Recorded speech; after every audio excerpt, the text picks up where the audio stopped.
ये जरूरी तो नहीं है, लेकिन वीडियो देखते हुए लाइक एंड डिसलाइक जरूर किया करें। जो मूवी मैं आपको अभी एक्सप्लेन करने वाली हूँ उसका नाम है अलेक्जेंडर। अलेक्जेंडर जो कि आज तक का बेहतरीन लीडर रहा है। उसने बहुत से ऐसे काम किए हैं जो कि अप्रिशिएट करने वाले हैं। मूवी की स्टार्टिंग होती है पास्ट के एक ऐसे सीन से जहाँ पर हम एक राजा को देखते हैं। राजा की वाइफ जिसका कैरेक्टर एंजेलिना जूली ने प्ले किया है, अलेक्जेंडर को बर्थ देती है। लेकिन राजा और बाकी सब लोगों का कहना होता है कि अलेक्जेंडर राजा का नहीं बल्कि जियूस का बेटा है। जियूस जिसे गॉड भी माना जाता है। तभी सब लोग सोचते हैं कि अलेक्जेंडर में सुपर पावर्स होंगी जो कि राजा के पास नहीं और जियूस के पास है। इस बात की वजह से अलेक्जेंडर की मदर और उसके फादर में यानी राजा और रानी में बहुत लड़ाई होती थी। उनकी वैसे भी नहीं बनती थी जिसका अलेक्जेंडर पर बहुत बुरा इम्पैक्ट पड़ता था। वो हमेशा इस बात को लेकर उदास रहा करता था, लेकिन उसकी किस्मत अच्छी थी कि उसके पास एक बहुत अच्छा दोस्त था जो हमेशा उसके साथ रहता, उसकी बातों को समझता था। और तो अलेक्जेंडर भी उससे हर बात शेयर कर लिया करता था। वो दोनों बिल्कुल भाइयों की तरह रहते थे और हर टाइम एक साथ वक्त गुजारते थे। अब उस स्टेट के बच्चे बड़े हो रहे थे, तभी राजा को ख्याल आया कि इन्हें पढ़ाने वाला भी कोई होना चाहिए जो इनकी तरबियत अच्छी कर सके और उनको अच्छी बातें सिखा सके। तभी उन्होंने वहाँ पर बुलाया एक ऐसे टीचर को जिनका नाम था अरस्तु।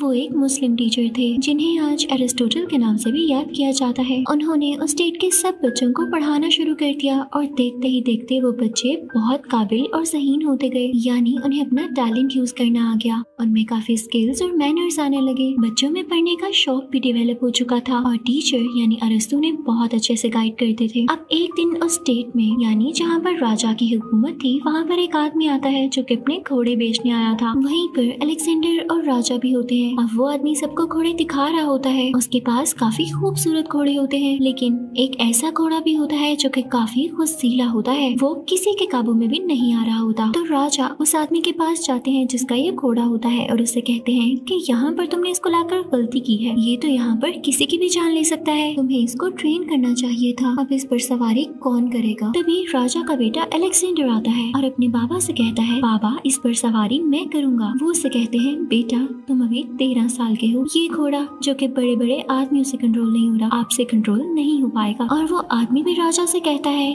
कि ये घोड़ा बहुत गुस्सीला है और अलेक्जेंडर इसे काबू नहीं कर सकता। तो अलेक्जेंडर उन दोनों को चैलेंज करता है कि बेशक मेरी उम्र छोटी है, लेकिन मुझे यकीन है कि मैं इसे काबू में कर लूंगा। मुझे मेरे उस्ताद ने तरीका सिखाया है। अब वो घोड़े को लेता है, उस पर बैठता है और काफी दूर से होकर आता है। उसने घोड़े को अपने काबू में कर लिया था, जो कि ये वहाँ के लोगों के लिए और राजा के लिए बहुत फख्र की बात थी। जैसे ही अलेक्जेंडर लौटता है तो उसके फादर बहुत खुश होते हैं। सब लोग क्लैपिंग करने लगते हैं और उसकी तारीफ करने लगते हैं। सबको पता चल जाता है कि अलेक्जेंडर इतनी छोटी सी उम्र में ही कितना ब्रेव है। अब जब अलेक्जेंडर घोड़े से उतरता है तो वो घोड़े से कहता है, अब हमारा साथ पक्का है। मैं जहाँ भी जाऊंगा तुम्हें अपने साथ लेकर जाऊंगा और तुम्हें मेरी बात माननी होगी। अब हम एक रात को अलेक्जेंडर को उसके फादर यानी राजा के साथ देखते हैं। राजा उसे बता रहे होते हैं कि दुनिया में किन किन लोगों ने लीडरशिप की है, यानी उसे अजीम लीडर्स के नाम बता रहे होते हैं जिसमें हरक्यूलिस, ऑडिपस और बहुत सारे लोग हैं। अलेक्जेंडर काफी इम्प्रेस होता है और कहता है कि बाबा जान मैं भी इन्हीं लोगों की तरह स्ट्रॉन्ग बनूंगा और देखिएगा मैं इतना फेमस हो जाऊंगा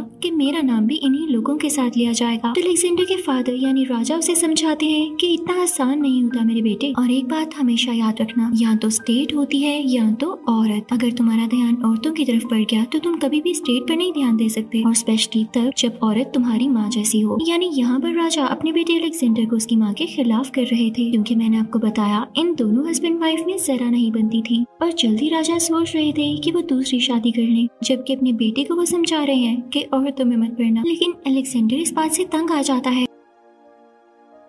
अब कुछ टाइम बाद हम देखते हैं कि अलेक्जेंडर के फादर ने दूसरी शादी कर ली है, पर राजा की दूसरी बीवी के अंकल यानी उसके चचा अलेक्जेंडर और उसकी मदर को बहुत बुरा कहते हैं और कहते हैं कि ये लोग बुरे होंगे तभी तो राजा ने मेरी भतीजी से शादी की है। इस बात पे अलेक्जेंडर को बहुत गुस्सा आता है और वो उस आदमी से कहता है कि आपकी हिम्मत भी कैसे हुई मेरी माँ के बारे में ऐसे लफ्ज बोलने की। तो उस लड़की के चचा कहते हैं, राजा अपने बेटे को समझा लो, ये मुझसे बदतमीजी कर रहा है। तो राजा अपने बेटे से कहते हैं, अलेक्जेंडर इससे माफी मांगो। अलेक्जेंडर कहता है, मैंने क्या किया है बाबा जान? इस आदमी ने मेरी माँ को और मुझे बुरा कहा है और आप कह रहे हैं कि माफी भी हम मांगे। मैं माफी नहीं मांगूंगा। ये कहकर अलेक्जेंडर वहाँ से जाने लगता है। तो राजा भी उसके पीछे पीछे जाते हैं पर गिर जाते हैं। तो अलेक्जेंडर उस औरत और उस आदमी से कहता है, आप मेरे बाप की हालत देख रहे हैं। इस औरत ने मेरे बाप से पैसे की खातिर शादी की है क्योंकि मेरा बाप अब बूढ़ा हो चुका है। राजा को बहुत गुस्सा आता है और वो अपनी बेटी अलेक्जेंडर को जेला वतन कर देते हैं, यानी स्टेट से निकाल ही देते हैं। अलेक्जेंडर का दिल टूट जाता है। सबसे पहले तो उसके फादर ने उसे छोड़ा, उसकी मदर को छोड़ा और अब जेला वतन कर दिया।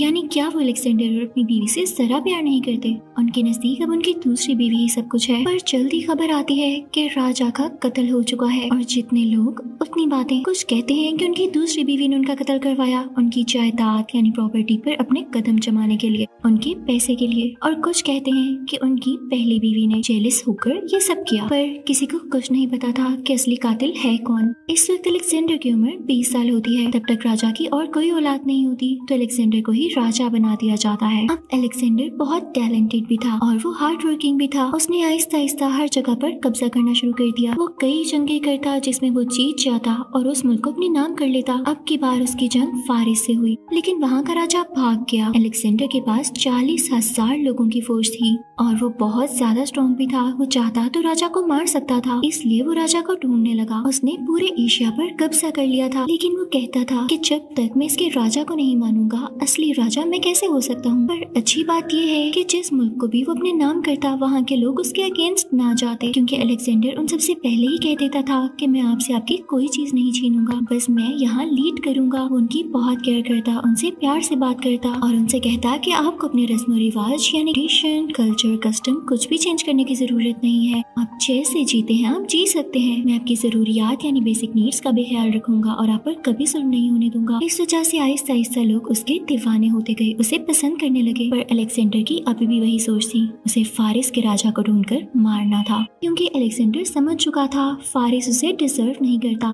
ऐसे राजा को जो कि मुश्किल वक्त में अपने मुल्क को छोड़कर भाग गया है, ऐसे डरपोक राजा की जगह वही राजा बने तो ठीक है। लेकिन फिर ऐसा करना हुआ कि वो राजा डरकर कभी न लौटा और वहाँ के लोगों ने अलेक्जेंडर को ही अपना नया राजा तस्लीम कर लिया। कुछ ही साल बीतते थे, अलेक्जेंडर ने वहाँ की आम सी लड़की से शादी कर ली जो कि उसी कबीले की थी। इस बात की वजह से वहाँ के लीडर्स को और आसपास के शाही लोगों को बहुत गुस्सा आया कि अलेक्जेंडर इतना अजीम बंदा है और उसने आम सी लड़की से शादी क्यों की है। उनके मुताबिक शायद उसको उससे प्यार हो चुका था। और जब ये बात अलेक्जेंडर की मदर को पता चली तो उनको भी बहुत गुस्सा आया। वो चाहती थी कि अलेक्जेंडर अपने ही मुल्क की किसी लड़की से शादी करे, लेकिन अब अलेक्जेंडर अपने मुल्क नहीं लौटना चाहता था। उसके फादर के डेथ को भी 7 साल गुजर चुके थे, तो अब क्या फायदा। अलेक्जेंडर अपने साथियों से कहता है कि हम एक ऐसा सफर करेंगे जिसमें जो जो मुल्क भी आता जाएगा हम उस पर कब्जा करते जाएंगे और उसे अपना बना लेंगे। लेकिन जब वो लोग ये सफर शुरू करने वाले थे तो अलेक्जेंडर को एक सूप ऑफर किया गया, यानी उसको वो पीने के लिए सर्व किया गया। पर जैसे अलेक्जेंडर उसे पीने वाला था तो उसे पता चल गया कि इसमें जहर है और जल्द ही उसने ये भी पता लगवा लिया कि जहर मिलाने वाले कौन से लोग हैं। और ये बहुत हैरत की बात थी, यानी हैरान कर देने वाली बात थी कि जहर मिलाने वाला कोई और नहीं उसके अपने साथी थे। और कुछ ना सोचते हुए अलेक्जेंडर ने उन्हें सजाए मौत दे दी और ऐसा ही करना चाहिए। गद्दारों के लिए मुल्क में कोई जगह नहीं होनी चाहिए। अब इस वक्त अलेक्जेंडर के पास अभी भी 1.5 लाख की फौज थी। अलेक्जेंडर उनके साथ निकल पड़ता है बिना डरे हुए। उसका अगला एम था बाकी मुल्कों पर कब्जा करना। और ये 1.5 लाख लोग यूं ही नहीं थे, इसमें हर पेशे के लोग थे, डॉक्टर, टीचर, बच्चे, औरतें, गुलाम, हर कोई, ताकि किसी को कोई भी प्रॉब्लम हो तो इस काफिले में वो मौजूद हो जो इस चीज को ठीक कर सकता हो। अब अलेक्जेंडर सफर करते करते हिंदुस्तान आ गए। वहाँ हिंदुस्तान के राजा और उनमें लड़ाई शुरू हो गई। उस जमाने में ये एक सब कॉन्टिनेंट था और जहाँ पर अलेक्जेंडर की उस राजा से लड़ाई हुई थी वो हिस्सा आज पाकिस्तान में है। इस लड़ाई में अलेक्जेंडर को तीर भी लगा तो अलेक्जेंडर ने फैसला किया कि उसने कई जगह जीत ली है, काफी मुल्कों पर कब्जा कर लिया है, तो अब अपनी फौज के साथ वो वापस अपने मुल्क जाएगा, यानी बैबलियन। अब वो सफर के लिए निकल पड़ता है। वहाँ पहुंचकर अलेक्जेंडर 2 शादियां करता है, लेकिन उसके लिए एक शॉकिंग बात ये थी कि उसके दोस्त को किसी ने जहर मिलाकर दे दिया था जो उसने ड्रिंक में पी लिया। अब उसके दोस्त की तबीयत बहुत खराब होती है और यहाँ पर वो दम तोड़ देता है। अलेक्जेंडर बहुत रोता है, पता नहीं क्यों उसे अपनी बीवी पर शक होता है। वो जाकर उसका गला दबाता है तो वो कहती है कि मुझे ना मारो, हमारा बेबी इस दुनिया में आने वाला है। तो अलेक्जेंडर उसे नहीं मारता और वहाँ से आ जाता है। लेकिन इस वाकये के 3 महीने बाद ही अलेक्जेंडर की खुद भी डेथ हो गई। वो काफी कमजोर हो गया, उसे भी जहर दे दिया गया था। अब यहाँ पर सिकंदर के आसपास उसके खास लोग थे। मरने से पहले उसने 3 विशेष की कि ये मेरी वसीयत है, इसे याद रखना। पहला तो ये कि जब मैं मरूं तो मेरा जनाजा डॉक्टर यानी हकीम लेकर जाए, ताकि दुनिया को पता चल जाए कोई भी डॉक्टर या हकीम इंसान की जान नहीं बचा सकता जब उसका मरना लिख चुका गया हो। दूसरी ये कि जब मैं मर जाऊं तो मेरी कब्र यानी ग्रेव के इर्द गिर्द सोना चांदी और मेरे पास जितनी भी दौलत है वो सब रख देना, ताकि सब देख लें मैं अपनी कब्र में एक सिक्का या एक जेम तक नहीं लेकर जा सका और ये सारी चीजें दुनिया में ही रह गई। तीसरी और आखिरी ख्वाहिश कि जब मैं मर जाऊं तो मेरे हाथ मेरी कब्र से बाहर रखना, ताकि लोग देख लें अलेक्जेंडर यानी सिकंदर खाली हाथ आया था और खाली हाथ ही वापस जा रहा है। तो ये थी अलेक्जेंडर यानी सिकंदर आजम की कहानी, जिसको आज कौन नहीं जानता। सिकंदर के चाहते ही उसकी पूरी सल्तनत तबाह हो गई। लालची लोगों ने सब कुछ खत्म कर डाला, पर सिकंदर आज भी सब लोगों को याद है। इसी के साथ ये मूवी भी खत्म होती है। Thank you for watching.